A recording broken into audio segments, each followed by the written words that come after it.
Guys, finally we've got a good update about Axel Rudakabana. If you don't know who that is, he is actually that Southport killer that killed three girls and stabbed about 10, 15 others. Three little girls, by the way, around 8 to 11, the ages was, and he injured many other people at a Taylor Swift dancing class. If you want to know more about him, please, there is another video on my channel of Axel Rudakabana explaining the whole story of what happened, backstory, and an update of him attacking prison officers in jail, right? And I said in that video, any time we get an update about him, I will upload, because I want to find out if something happens to him. I just want someone to get a hold of him and just mash him up, right? And today a video actually came out from the same guy, Behind Bars TV. He always talks about him as soon as he pops up, like, because he's like me. He wants to know if anything's going to happen to this beast, right? He's a monster. He always calls him a beast, so I'm going to call him a beast.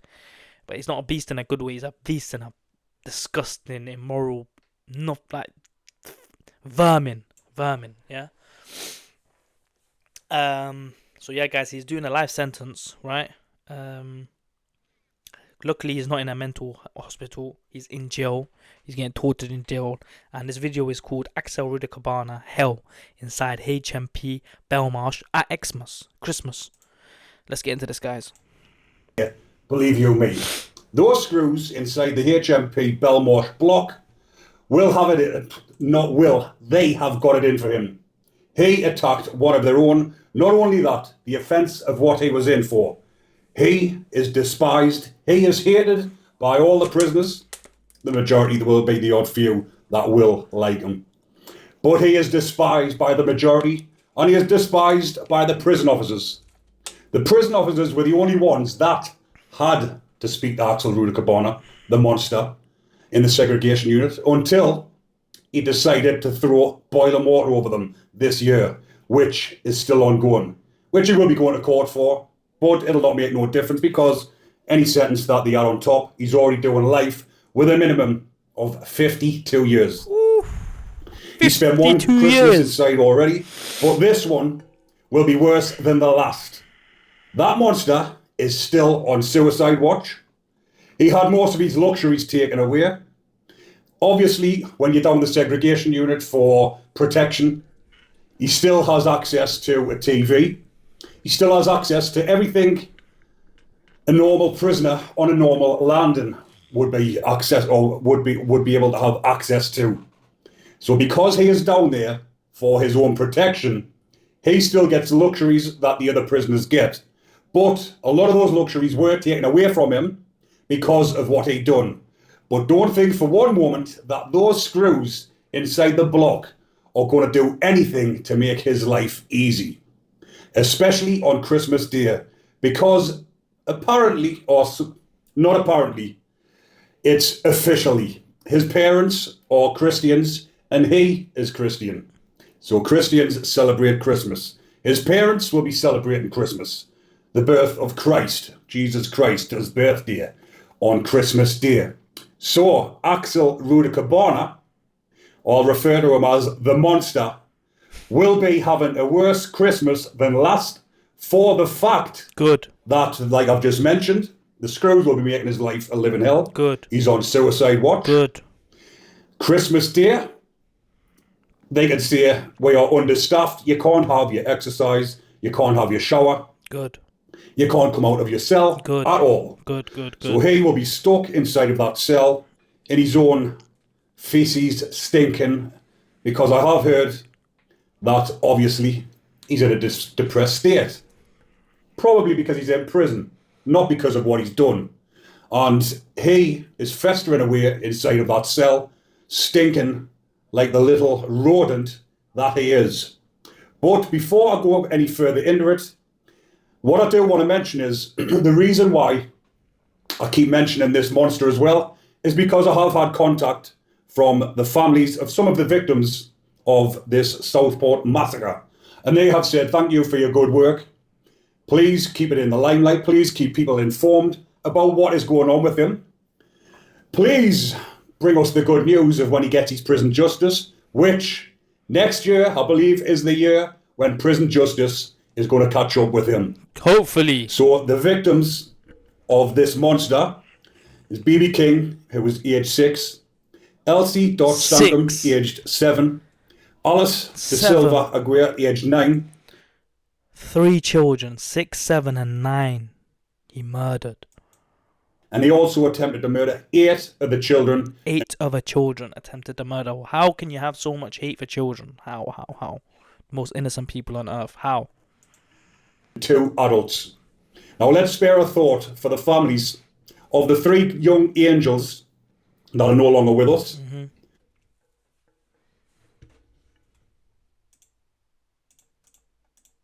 Spare a thought for them. I think about what they've went through. But when they contact me and say you're doing a brilliant job, keep up the good work, it makes my job worthwhile. Mm-hmm. And like I say, I've been contacted and have said, keep it up, keep doing what you're doing. Please bring us the news of when that monster gets attacked. And you will be hearing it first on here behind Boz TV when this monster gets his comeuppance, which I believe, people, will be in the new year. I do believe, and my predictions have been quite right so far on this channel. When I predicted what would happen to Ian Watkins, it only happened a few weeks after when I mentioned it. And other high-profile Bacons, they are getting their comeuppance. They are all quaking, shall we say? I'll be careful with my words. They're all quaking in their boots because guess what? The copycats are going around the system.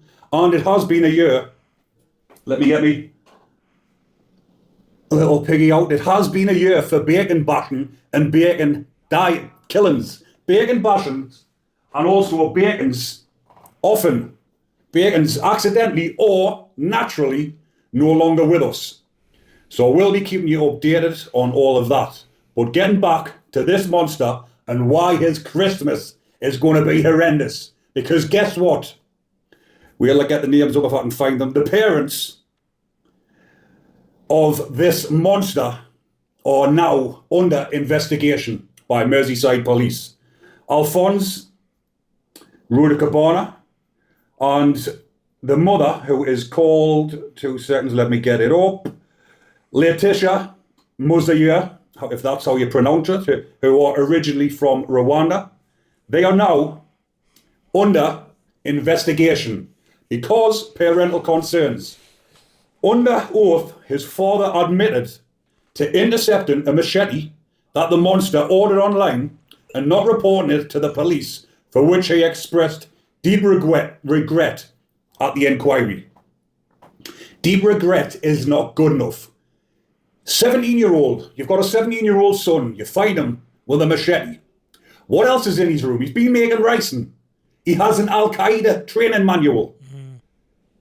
He's got violent behaviour. He was excluded from school at the age of... I spoke about all of this in the last video, guys, so if you don't know what happened, please be sure to watch that video because it talks about everything. For violent behaviour and carrying knives. And his family had repeatedly expressed concerns to authorities. But obviously, leading up to this, they didn't express concerns. They expressed concerns only when he was caught with these weapons and he was excluded from school. And the police were involved, not because they got them involved, but because they were involved because of his behaviour. So this, I believe, next year, this ongoing investigation, these parents of this monster are going to be held accountable. And yes, he is going to know this, because when he's having phone calls with his parents from inside of Belmarsh, which he probably will be doing on a daily basis or every other day, because obviously prisoners' rights, you're allowed phone calls. He'll be putting money on his phone credit and he'll be ringing his parents. And they'll be voicing their concerns to him, saying, son, next year we might be joining you because we are under investigation. And like I've just said, when there was an inquiry, he openly admitted that he deeply regretted this. He knew there was things going on. He had ideas that something was going to happen, something horrific, which did happen.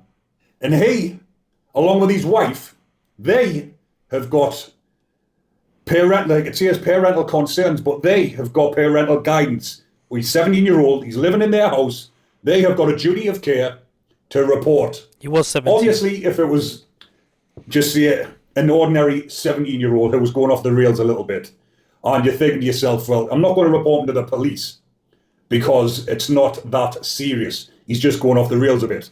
But someone who's researching this type of material, someone's been found with a machete, he has an Al-Qaeda manual in his bedroom. It is a massive concern. They would have known that he was going to be doing something of this sort. Who knows? They could have been involved. I'm not making assumptions or anything or saying they are. I'm saying it's a possibility. We can all see possibilities.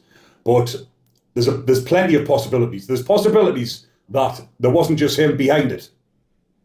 And he is now sitting in there, mind twisted, not because of what he's done, but because of who's going to be involved, who's going to be sitting inside of a prison cell with him, and it's going to be his family members. Mm-hmm. Who will he love most in the world? If he has any love. His parents. Well, I'd imagine so, but you never know the background then again. But if he does love his parents, which I'm assuming he probably will do, he's been still living with them, he's going to then feel like a duty of care to his parents for what he's done. So he's going to be suffering whilst he's getting tortured off the screws. Make sure you do a fucking good job, schoolboys, on Christmas Day. Do us all a favour. Obviously, I don't wish nothing bad on the parents if they are actually innocent and they really didn't know like the extent that was what was going on.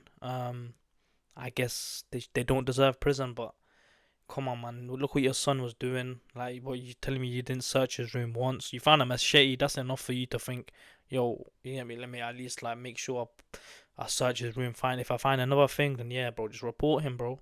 At the end of the day, bro, I'm sure even if my mom found something in my room, bro, she'll kick me out. She'll make me, or you get me, report me to someone. Definitely, bro. There's been moments like, you get me, where certain stuff has happened and she had to call police. Obviously, I was a reckless kid. You know what I mean? So, yeah, man. Stuff happens like that, bro. You have to, bro, report it, bro, because the police can read you as well. When you like when they take an interview from you, they could tell like what kind of support you need, what type of person you are. And they probably would have realized it then. But if you don't report them, then obviously, bro, what can they do, bro? The police ain't psychic. You have to tell them stuff for them to know stuff, bro. You know what I mean? They're just not gonna randomly come put in the investigation, your son on the investigation. You have to make sure you prioritize what's going on and tell the police about it and report him. But yeah, it didn't happen, and so maybe they do have to be upheld and investigated about it. But hopefully, the truth does come out. If they're in the wrong, prison time. Obviously, they did not physically do anything themselves, but if they knew fully what was the capability of their son and they didn't report it, then yes, they do deserve some type of justice, prison time. The police officers. Do us all a favour, please, prison officers. Wink, wink. Make sure you make his life a living. Police officers, wink, wink. Wink, wink. Please do something, please. Wink, wink. And make sure you don't give him the luxury that other prisoners get on Christmas Day, which is a penguin biscuit and an apple or an orange. Make sure he doesn't get his biscuit and make sure he doesn't get his piece of fruit. Or if you do, make sure it has maggots in the middle of it. But I just thought I would come on, bring this to your attention and let you know what will be happening to him on Christmas Day and what will be happening every day, because every day is going to be the same. But like I say, Christmas Day is a day. They're a Christian family, like it says. They come from a village in Rwanda, and it says that the parents are evangelical Christian Tutsi. So that's their religion, and obviously they celebrate Christmas. So Christmas Day, when it's a day of celebrations, everybody, or the majority of people, will be with family and friends and celebrating. And he will be celebrating inside of his mind, twisted up, but the celebrations will not be nice. And like I say, prison officers, make sure you do us all a favour. Make sure his electricity accidentally goes off, so if he has had his TV or his radio back, he can't listen to it. But like I say, he will be tormented next year is going to be a very bad year for him. He is going to have more grief, more anguish, more prison justice, because he is still getting tortured down the block. And like I've mentioned previously in a previous video, where he nearly got shitted up through the door, because it can still happen. They can still put inside of Radox bottles, put feces in, put urine in, shake the bottle up, squeeze it through the door, the gap of the door, inside the cell. He's stuck in there with that stench, and out of the windows, which they used to get called window warriors, where people shouting out the windows. But there is lads down the block, even though he's in a separate part of the segregation unit. You can still hear voices echoing, shouting from the other side of the segregation unit. So the lads down the block, if anyone's families are watching, make sure Christmas Day he gets some Christmas carols Santa him out the window, because that's exactly what will be happening, and that is what has been happening. He's been getting tortured. Like I say, there's more way to skin a cat. He's been getting tortured out the windows, people shouting at him constantly, and there's no way out. You can maybe put earmuffs in, but you can't do it, earplugs rather, or put some tissue in to drown out the noise, but you can't do it 24/7. So that's what's happening with people. Don't think he's having a cushy time. He's being protected. He's in that cell. He's safe. Nothing's happening to him. He's in that cell. He might be safe from attack from the other prisoners, but he's not safe from the mental abuse out the windows and the mental abuse from the prison officers. So that's what's going to be happening with that monster on Christmas Day. Well, like I say, I'm going to finish it off with remembering BB King, Elsie Stankham, Alice De Silva Aguirre, the other 8 children, and the 2 adults who were injured in this horrific attack. I do hope you have a good Christmas. My thoughts and prayers are with each and every one of you, and with all of your family members. I hope you can get on with your life and live your life as good as possible, because that monster will get his comeuppance. But on that note, people, I'm going to leave that one there for now. So yeah, guys, that was the update on Axel Rudakabana. He's basically saying that he will not be having a nice Christmas, as his parents are under investigation. And he's probably going to feel guilty for that if he has any love in his heart left for his parents, or for anyone in this world as it goes. But obviously he was still living with his parents, so he's got maybe some kind of care for them. So knowing that his parents are going through stuff on Christmas, it might hurt him even more. You know what I mean? Like whatever it is that's gonna affect him, I hope in a bad way, I hope it does happen. Yeah, like I said, even the penguin and that orange, if he doesn't get that, you know what I mean? Because obviously the guards, then they don't have a duty to care for him like that no more, because he did attack him.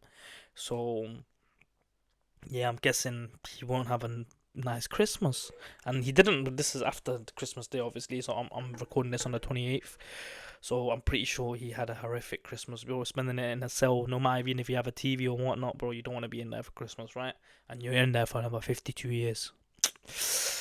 Yeah, man. Peak times, bro. It's justice, bro. Justice needs to be served. And like he said, he's predicting within the next year that he will get a prison justice, right? Because he's going to be 18 probably.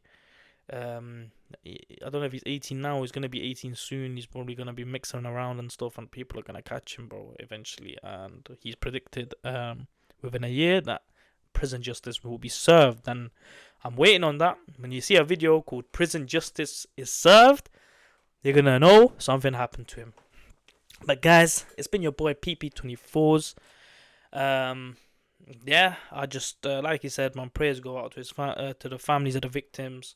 I hope they had a nice Christmas. I hope they have a good New Year's. I know it's just sad to see someone go like that, take their forced to take their life from them. But I just hope they can move on and get past this traumatic experience. But guys, it's been your boy PP24s, and I hope you're enjoying the videos. If you are, please be sure to give me a like, comment, and subscribe. And yeah, have your bell notification turned on to be notified when I do upload. And yeah, guys, I'll see you in the next video. Peace.